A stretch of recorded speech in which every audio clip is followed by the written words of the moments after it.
Hello guys, a very good morning to all of you. स्वागत है आप सभी का ऑनलाइन स्टडी एकेडमी में। आज डेट है 9 जून 2021 और आज के डेट के जितने भी इंपॉर्टेंट करंट अफेयर्स हैं वो डिस्कस करेंगे हम इस वीडियो में। साथ ही इंपॉर्टेंट फैक्ट और जो रिलेटेड स्टैटिक जीके हैं ये सभी साथ में कवर करते चलेंगे। तो आइए जल्दी से शुरू करते हैं।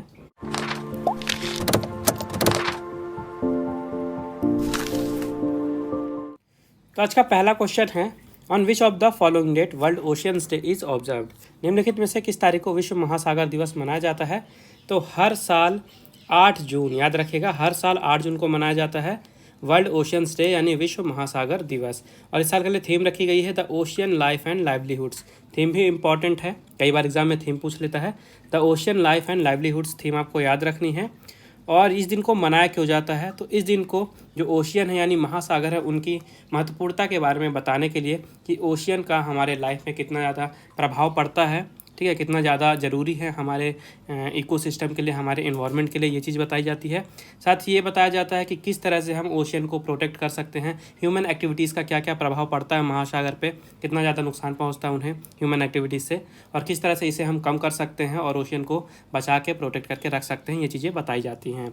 तो जो कनाडा की गवर्नमेंट है उनके द्वारा 1992 में जो रियो डे जेनेरियो में अर्थ समिट हुई थी, वर्ल्ड ओशियन डे का कॉन्सेप्ट वहीं पे रखा गया था। और उसके बाद 2008 में जो यूनाइटेड नेशन जनरल असेंबली है इनके द्वारा ऑफिशियली ओशियन डे को इस्टेब्लिश किया गया था, यानी 2008 में इसकी शुरुआत की गई थी। अगला क्वेश्चन है, on which of the following date 24th BIMSTEC day was observed. अगला क्वेश्चन है, on which of the following date 24th BIMSTEC day was observed. निम्नलिखित में से किस तारीख को 24वां बिम्स्टेक दिवस मनाया गया। तो 6 जून को मनाया जाता है बिम्स्टेक डे हर साल, क्योंकि स्थापना की गई थी बिम्स्टेक की 6 जून को ही। और 6 जून 2021 में यानी इस साल 24वां बिम्स्टेक दिवस मनाया गया है। याद रखिएगा 6 जून 2021 को 24वां बिम्स्टेक दिवस मनाया गया है। बिम्स्टेक का फुल फॉर्म होता है Bay of Bengal initiative for multi sectoral technical and economic cooperation, ठीक है। यहाँ पे मेंबर हैं बांग्लादेश, भूटान, इंडिया, म्यांमार, नेपाल, श्रीलंका और थाईलैंड। इसकी स्थापना की गई थी 6 जून 1997 में। और प्रेजेंट में जो चेयरमैनशिप है यानी अध्यक्षता है उसकी ये है श्रीलंका के पास, 2018 से श्रीलंका के पास ही है। और जो सेक्रेटरी जनरल हैं ये हैं तेंजिन लेकपेल, ठीक है। तेंजिन लेकपेल सेक्रेटरी जनरल हैं बिम्स्टेक के, जो कि भूटान से बिलोंग करते हैं। अगला क्वेश्चन है, which state has been ranked first in the performance grading index 2019-20।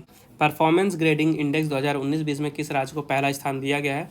तो अभी हाल ही में भारत के शिक्षा मंत्रालय के द्वारा जारी किया गया है परफॉर्मेंस ग्रेडिंग इंडेक्स 2019-20 और इसमें पंजाब को पहला स्थान दिया गया है। सबसे ज़्यादा पॉइंट है पंजाब के। पंजाब का टोटल स्कोर रहा 929, तो इस कारण से पंजाब सबसे ऊपर रहा। इसके बाद चंडीगढ़ रहा दूसरे नंबर पे 912 अंकों के साथ, और तमिलनाडु तीसरे नंबर पे था 906 पॉइंट के साथ, ठीक है।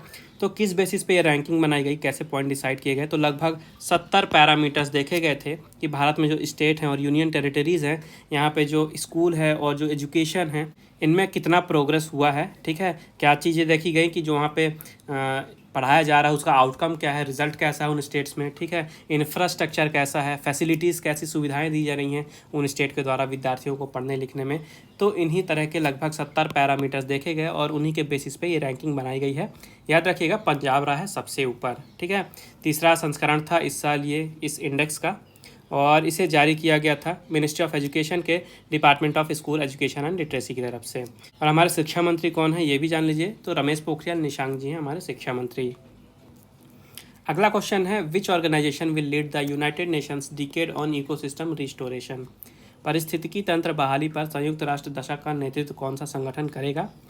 तो देखिएगा ध्यान से, UNEP यानी कि यूनाइटेड नेशंस इन्वायरमेंट प्रोग्राम, और जो यूनाइटेड नेशंस का ही पार्ट है FAO यानी कि फूड एंड एग्रीकल्चर ऑर्गेनाइजेशन, ये दोनों ऑर्गेनाइजेशन मिल के लीड करेंगे। हाल ही में लॉन्च किया गया United Nations decade on ecosystem restoration, ठीक है।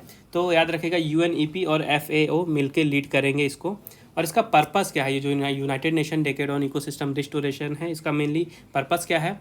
तो जो पृथ्वी का इकोसिस्टम है इसके लगभग मिलियन से भी ज़्यादा हेक्टेयर जो है इनको वापस से रिवाइव करना, मतलब जो डेड हो चुके हैं, जहाँ का इकोसिस्टम ख़राब हो चुका है उसको वापस से रिवाइव करना, उसको बहाल करना, जिससे कि पूरे विश्व भर में जो लोग बाग हैं, पीपल रह रहे हैं और जो हमारा नेचर है उसको फ़ायदा मिले। साथ ही जो सस्टेनेबल डेवलपमेंट गोल्स रखे गए हैं उनको भी अचीव करने में इससे फ़ायदा मिलेगा। तो इस कारण से इसे लॉन्च किया गया है और UNEP और FAO के द्वारा इसे लीड किया जाएगा। ठीक है, तो UNEP की बात कर लेते हैं। इसकी स्थापना थी 1972 में।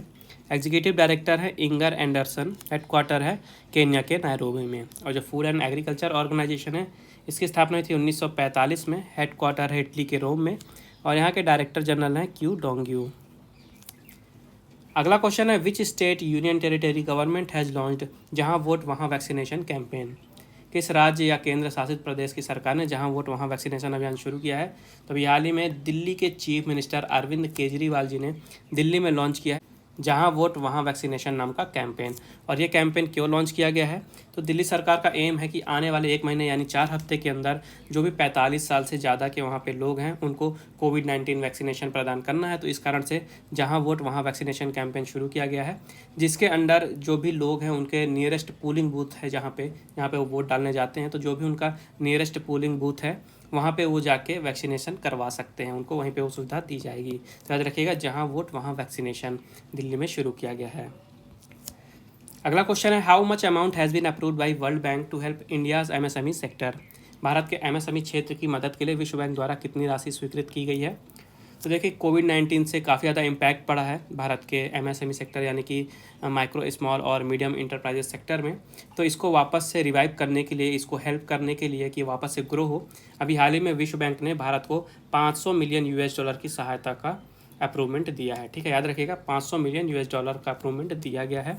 तो इससे होगा क्या, जो भारत की MSME सेक्टर है इसको वापस से ग्रो करवाने में हेल्प करेगा ये। ठीक है, जो MSME सेक्टर है ये भारत की इकोनॉमी का बैकबोन माना जाता है, क्योंकि भारत की जो GDP है उसमें 30% MSME सेक्टर ही कंट्रीब्यूट करता है। साथ ही जो एक्सपोर्ट होता है भारत के द्वारा उसमें से 4% MSME के द्वारा किया जाता है। बात कर लेते हैं विश्व बैंक की, तो इसकी स्थापना थी 1944 में। हेडक्वार्टर है वॉशिंगटन DC में। प्रेसिडेंट है डेविड मालपास और MD और CEO हैं अंशुला कांत। यहाँ का मोटो है working for a world free of poverty. तो जिस तरह से आप बैंक्स की टैगलाइन याद रखते हैं, आपको वर्ल्ड बैंक का मोटो याद रखना है। और मेंबर्स की बात करते हैं तो 189 मेंबर्स हैं, जिसमें भारत भी शामिल है। अगला क्वेश्चन है who has been appointed as CEO of HSBC India. HSBC India के CEO के रूप में किसे नियुक्त किया गया है। तो अभी हाल ही में HSBC यानी कि Hong Kong and Shanghai banking corporation ने अनाउंस किया है कि जो HSBC इंडिया यानी भारत का जो डिवीज़न है वहाँ के CEO के रूप में हितेंद्र देव, ठीक है, हितेंद्र देव इनको नियुक्त किया गया है। नाम याद रखिएगा, हितेंद्र देव बन गए हैं HSBC इंडिया के नए CEO। ये रिप्लेस करेंगे सुरेंद्र रोसा को। ठीक है, सुरेंद्र रोसा जो हैं ये हांगकांग जा रहे हैं और HSBC एशिया पैसिफिक के ये चीफ एग्जीक्यूटिव बनेंगे। तो ये नाम भी याद रखिएगा, HSBC एशिया पैसिफिक के को चीफ एग्जीक्यूटिव बनेंगे सुरेंद्र रोसा। ठीक है, HSBC इंडिया की बात करते हैं तो इसकी स्थापना हुई थी 1853 में। इसका हेडक्वार्टर है मुंबई महाराष्ट्र में और CEO बन गए हैं हितेंद्र देव। अगला क्वेश्चन है who has been appointed as India's next high commissioner to Papua New Guinea. Papua New Guinea में भारत के अगले उच्चायुक्त के रूप में किसे नियुक्त किया गया है।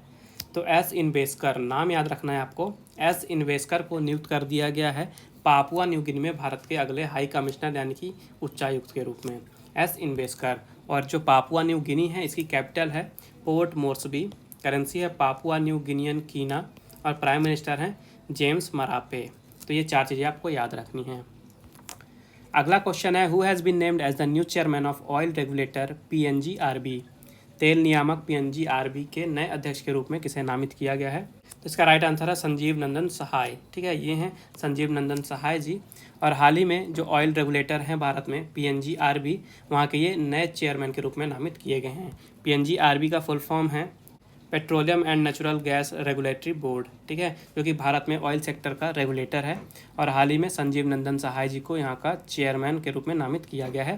जो संजीव नंदन राय जी हैं ये भारत के पूर्व पावर सेक्रेटरी रह चुके हैं। और PNGRB की जो हेडक्वार्टर है ये है नई दिल्ली में। अगला क्वेश्चन है who has become the first Indian to be elected as अगला क्वेश्चन है who has become the first Indian to be elected as a member of FINA bureau. FINA bureau के सदस्य के रूप में चुने जाने वाले पहले भारतीय कौन बने हैं। तो नाम याद रखिएगा वीरेंद्र नानावती, ये हैं वीरेंद्र नानावती जी। और हाल ही में इन्हें फीना ब्यूरो के सदस्य के रूप में चुन लिया गया है और ये पहले भारतीय बने हैं फीना ब्यूरो के सदस्य के रूप में चुनने वाले।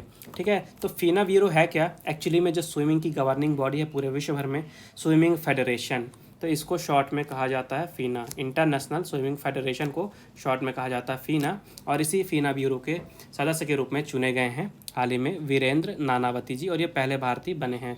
और जो वीरेंद्र नानावती जी हैं, एक चीज़ और याद रखिएगा कि ये इंडियन ओलंपिक एसोसिएशन के वाइस प्रेसिडेंट भी हैं, ये भी आपको याद रखना है। और फीना ब्यूरो में इनको 2021 से 2025 तक के लिए इलेक्ट किया गया है। उसके अलावा जो कुवैत के हुसैन अल मुसल्लम हैं, ये नाम याद रखिएगा, इनको फीना के प्रेसिडेंट के रूप में चुना गया है। ये भी काफ़ी ज़्यादा इंपॉर्टेंट लाइन है। ठीक है, कुवैत के हुसैन अल मुसल्लम बने हैं फीना के नए प्रेसिडेंट। फीना का हेड क्वार्टर है लौजान में और इसकी स्थापना थी 1908 में। अगला क्वेश्चन है, which film has bagged the best film national award on environment conservation at 67th national films awards. 67वें राष्ट्रीय फिल्म पुरस्कारों में पर्यावरण संरक्षण पर सर्वश्रेष्ठ फिल्म का राष्ट्रीय पुरस्कार किस फिल्म को मिला है?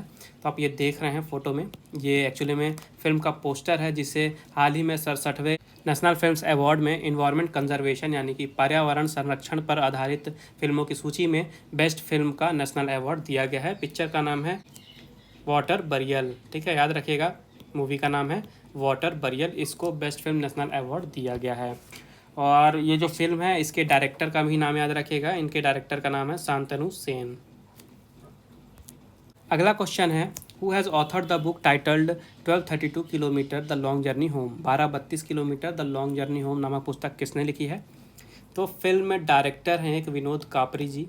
ठीक है, विनोद कापरी जी ने पुस्तक लिखी है 1232 kilometre the long journey home. आपको पुस्तक का नाम भी याद रखना है और राइटर का नाम भी याद रखना है, विनोद कापरी। ठीक है, इस पुस्तक में बताया क्या गया है?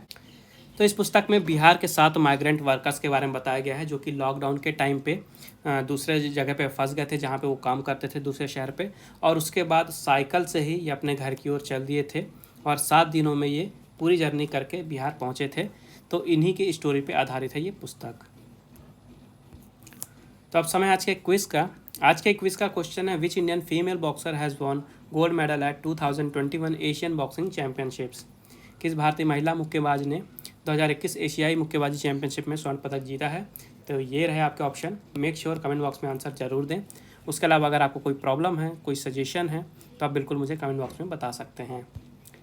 पिछले वीडियो मैंने आपसे पूछा था, what will be the new name of Indian broadcasting foundation. Indian broadcasting foundation का नया नाम क्या होगा? तो इसका राइट आंसर था Indian broadcasting and digital foundation. नया नाम होगा ये IBDF। ठीक है, इंडियन ब्रॉडकास्टिंग डिजिटल फाउंडेशन। तो ये थे आज के important current affairs. I hope आपको इसको लगे होंगे। वीडियो पसंद आई है तो वीडियो को लाइक ज़रूर करें, ज़्यादा से ज़्यादा शेयर करें अपने दोस्तों के साथ और चैनल को सब्सक्राइब करना बिल्कुल ना भूलें। बेल आइकन जरूर दबाइएगा ताकि नोटिफिकेशन आपको मिलती रहे, और रिवीजन के लिए आपको PDF की लिंक डिस्क्रिप्शन में मिल जाएगी, आप वहाँ से डाउनलोड कर सकते हैं। बाकी मिलते हैं अगले वीडियो में कुछ नए करंट अफेयर्स के साथ। तब तक के लिए take care and thank you guys.